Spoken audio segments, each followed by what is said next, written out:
Good morning everyone. তো আশা করছি তোমরা সবাই জায়গাটা গেস করতে পারছো।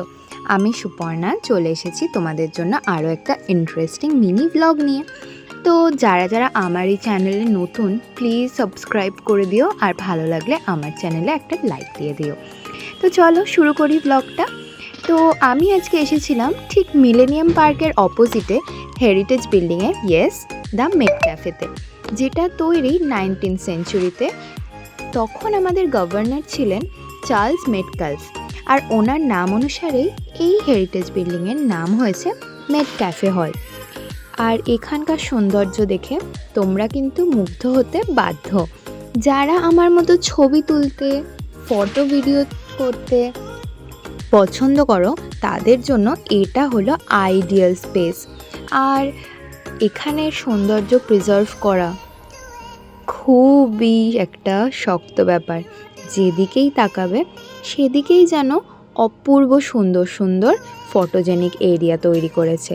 আর এটা কিন্তু তৈরি হয়েছে প্রাচীন গ্রিক মন্দিরের অনুরূপে। এখানে আমাদের বাঙালিদের আর্ট, কালচার, ফিল্মের নিদর্শন রয়েছে চারিদিকে, চোখ ধাঁধিয়ে যাওয়ার মতো সৌন্দর্য।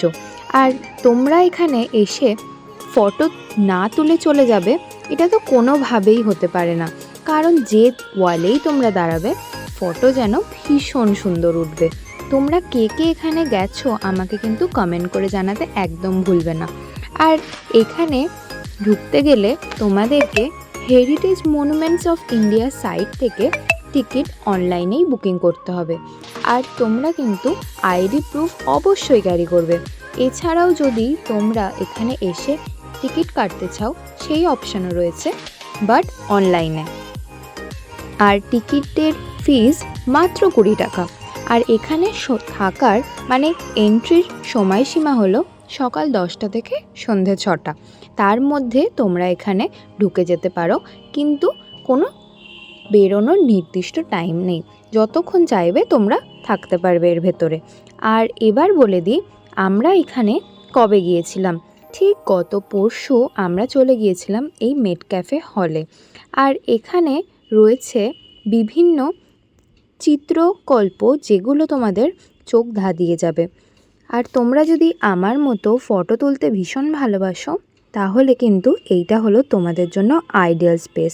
ঠিক আছে, আর বেশি কথা না বলে তোমাদেরকে দেখিয়ে দেখি বাদ বাকি ভিডিওটা। আর এই হেরিটেজ বিল্ডিংয়ের এই টেন্সিলের নিচে দাঁড়িয়ে ছবি তোলার পোজটা কিন্তু ইউনিক, যেটা তোমরা অবশ্যই ট্রাই করো গিয়ে। আজ এখানেই শেষ করলাম ভিডিওটা।